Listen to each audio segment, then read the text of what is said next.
Orson, and in the early hours of Saturday, the 24th of August, these are our main stories. Robert F. Kennedy Jr. suspends his bid for the US presidency and backs Donald Trump. A trial is underway of a vaccine for lung cancer using the technology that produced leading COVID vaccines.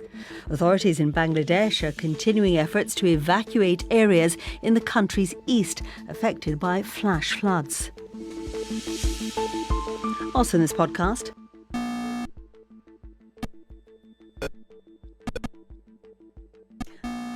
not a glitch, but the sound of 1970s computer game Pong.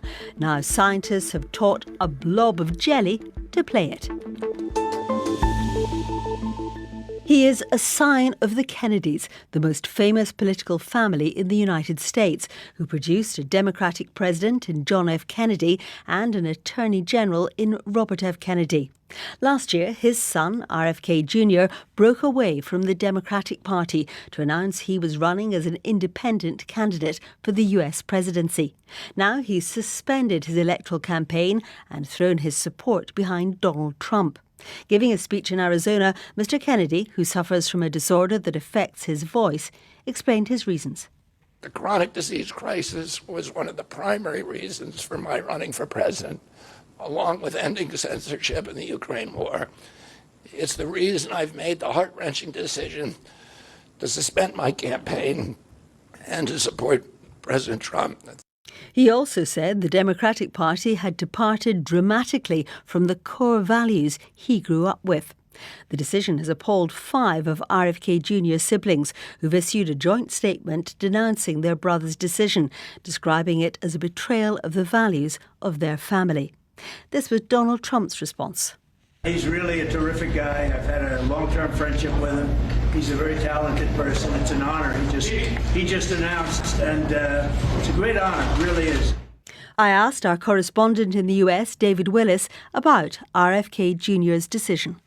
Not long ago, it would have been deemed virtually inconceivable that a member of one of the most storied families in US Democratic politics would join forces with Donald Trump in an effort to keep a Democrat out of the White House. Indeed, only last month, text messages emerged in which Mr. Kennedy referred to Mr. Trump as a terrible human being and probably a sociopath, and Mr. Trump called Mr. Kennedy a radical left lunatic. So, having started his campaign as a Democrat, competing against Joe Biden, then leaving the party last autumn to run as an independent, Mr. Kennedy has now endorsed the Republican candidate, Donald Trump.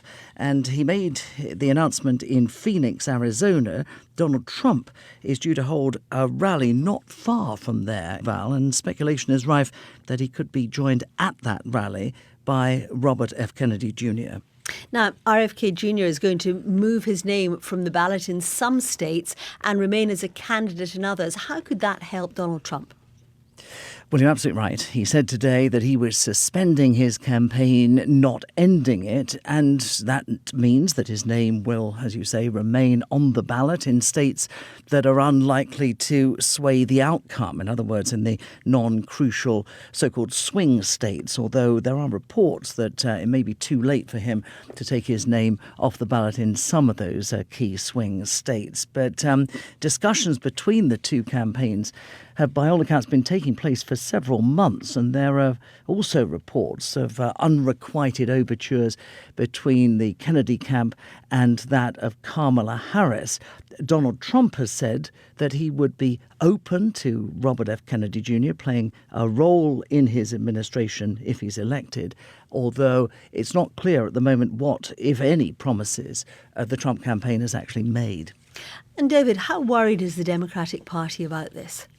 Not greatly, I would imagine, Val. To be frank, Robert Kennedy Jr.'s campaign was thought to be making more inroads into Donald Trump's support than that of Kamala Harris, and his endorsement of Mr. Trump is likely to lead to a slight bump for the former president, but not one that is expected to have a significant effect. His campaign has struggled, of course, for support as well as donations, particularly since Kamala Harris entered the presidential race, and from an average to around 15% in the summer.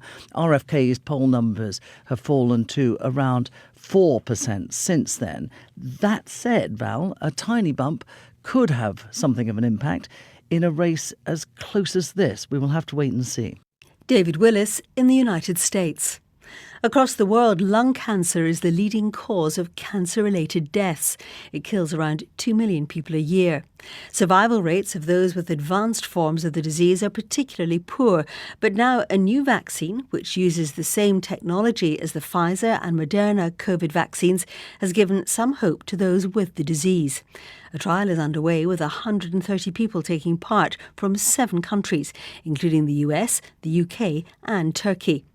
Professor Xia Ming Li from University College Hospital in London is leading the trial in the UK, and he's excited about this new vaccine. The patient we treated, he had stage 3 lung cancer. So he just completed a course of radiation and chemotherapy. So we're adding in this mRNA cancer vaccine. I hope it's a big game changer. Just don't forget, we used our first COVID vaccine less than 4 years ago. We hope this mRNA cancer technology can be transferred to our cancer population. Our health editor, Michelle Roberts, told me more about the vaccine.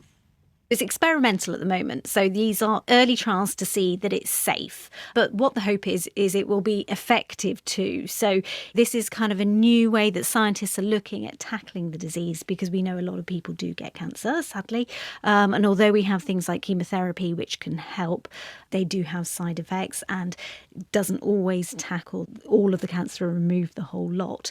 These vaccines, this one in particular, is looking at the most common type of lung cancer, so non-small cell lung cancer. And it gives some instructions to the body's own immune system to seek out those cells and destroy them. So who could this help? At the moment, they are recruiting people to take part who've already been diagnosed with lung cancer and who've tried various treatments, and sadly the cancer's still there. In the future, it's possible either it would be an additional treatment. So one of the researchers who's been testing it says it would be an additional immune boost. But whether it would be ever at the point where it could just be given and nothing else, that's a big question mark. Lung cancer is still the world's leading cause of deaths from cancer, isn't it? Even though we know the risks from, say, smoking. Why is it still so prevalent? It has been shown that smoking can cause lung cancer. That's well known now. It's not the only cause, but it's the major one. So if you are a smoker and you're thinking about giving up, I mean, what researchers now know is that if you quit, after about 15 years, your risk of lung cancer is about the same as a non-smoker. How excited are scientists about it?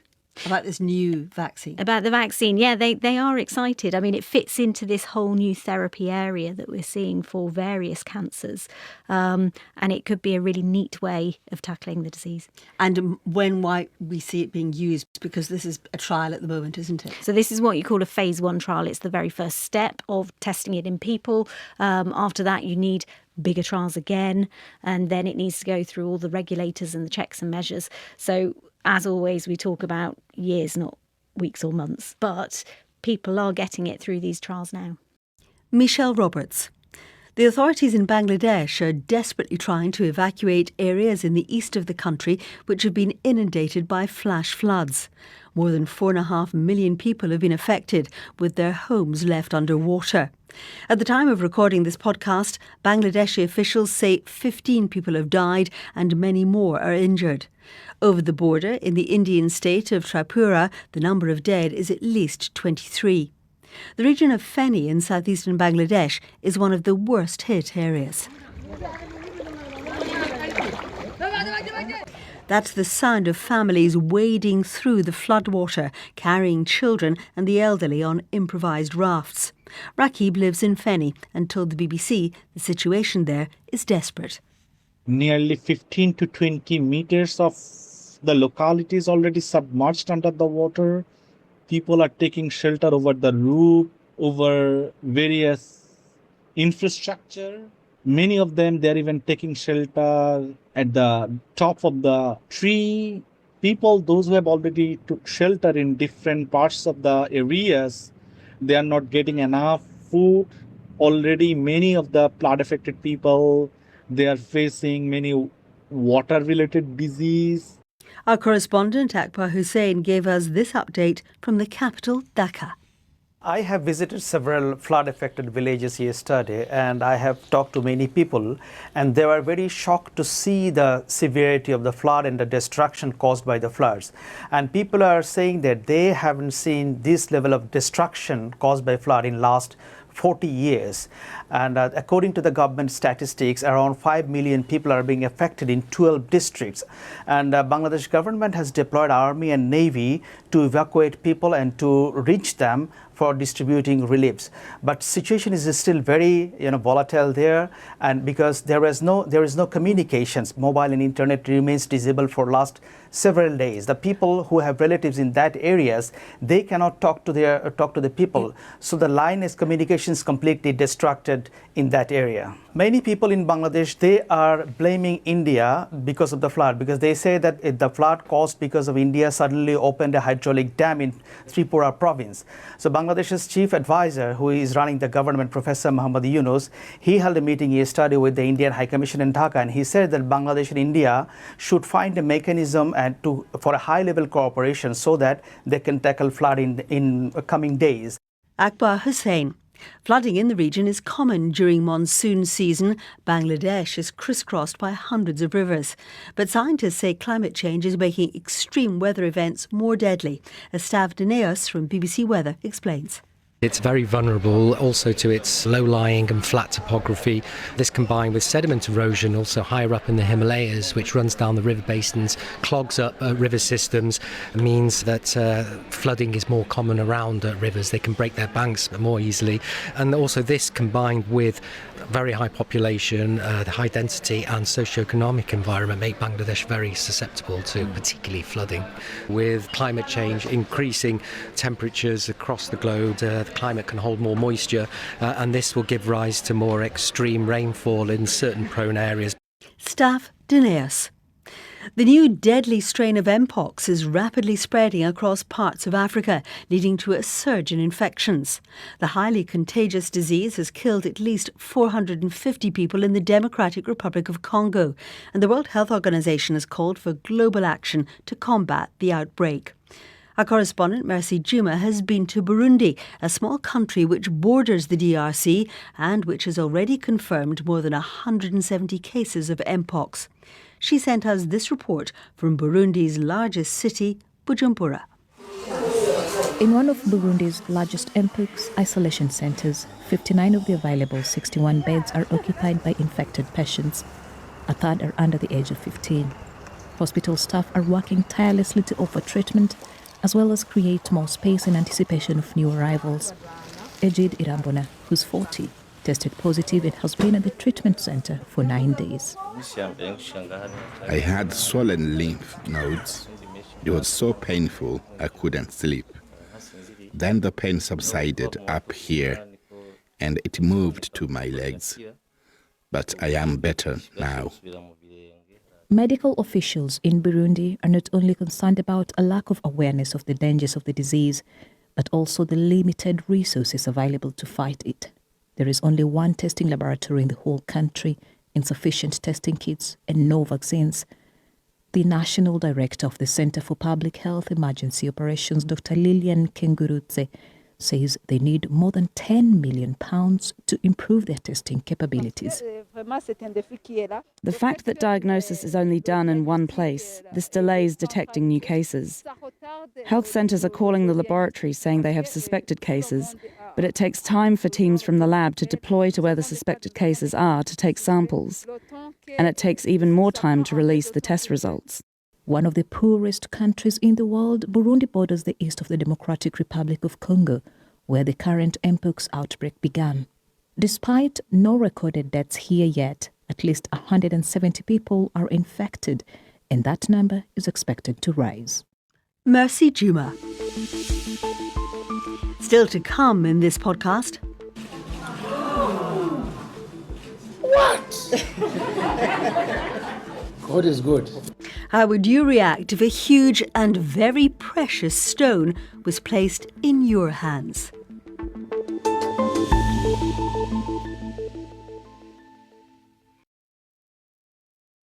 A BBC investigation has discovered that a Chinese syndicate has been running a multi-million-dollar scam from the Isle of Man in the Irish Sea. It convinced unsuspecting victims to put money into investment platforms it controlled. 6 members of the group who returned to China have been convicted by a Chinese court. Ankur Shah is the editor of the BBC's Global China unit, and he told Tim Franks about the racket. This was a pig butchering scam. This term refers to building up trust with the victim. So the scammers strike a relationship, a friendship. It might even involve romance. In this case, though, it was all about trust. And what they did was they fattened up their victims, if you like, before they striked. And striking, that meant convincing their target to put money into investment platforms. And these were platforms controlled by the scamming company. Who were they scamming? Was this British people? Was this Chinese people? This was Chinese people all in China. The court documents, which were a very key source for us, they identified 6 scammers who were also all Chinese. But the victims, there were at least a dozen of them, they were also Chinese. So it was Chinese scammers targeting Chinese victims. But out of the Isle of Man. Why? I mean, how did that work? We can only speculate why they chose the Isle of Man, but just zooming out into this kind of pig butchering industry, it's typically been concentrated in Southeast Asia, countries like Myanmar, Laos, Philippines, Cambodia. This is, and this is the words of a UN expert, the first such case they've seen of one of these operations from a Western territory. In our research, we have actually seen these scam gangs that are run by Chinese criminals moving to Zambia, to the United Arab Emirates. So they are sort of popping up, if you like. The same UN expert actually described it as a kind of game of whack-a-mole. Once one of these kind of syndicates is clamped down on, they just pop up in another location, possibly one where, regulation might be lighter. Dozens of people were involved, from what I've read of your investigation, in this particular scam run out of the Isle of Man. Did they have a cover story for why they were all there? It's very difficult to establish. I mean, one of the insiders that we spoke to, he moved to the Isle of Man. He thought he was going to have a kind of stable administrative job, and he didn't realise the murky world he was getting into. So there was definitely a level of secrecy that we can see within this company. Is there a sort of sense that this is something that is happening outside China because the authorities in China are sort of reasonably adept at clamping down on this? Yeah, I mean, not just the authorities, but all the way across sort of state media. There's a lot of messaging warning Chinese citizens that when they travel abroad, they need to be careful, they need to not take on kind of easy money jobs. A lot of the initial victims, this going back a few years, were lured to companies like Myanmar, as I mentioned earlier. So there's definitely that level of messaging. That's why they perhaps initially spread to Southeast Asia. And once those groups in Southeast Asia have been targeted or clamped down on, as we've seen in the Philippines, actually, that's perhaps why they're starting to spread further afield. So it's being warned about in China. How openly is it being reported in China? I mean, you said that you had access to court documents, which is interesting because 6 of these people who are involved in this have been convicted. Is there a sense that there's sort of, the Chinese authorities are being relatively open about this, or that there is transnational, even police cooperation? I would say that they're definitely being very open about this. I mean, it's such a widespread concern for these citizens. The number of people that have been targeted by these gangs, it is an absolute concern. And we can't say for sure about that sort of transnational cooperation between police forces, but certainly from experts that we've spoken to, they do believe this is the case.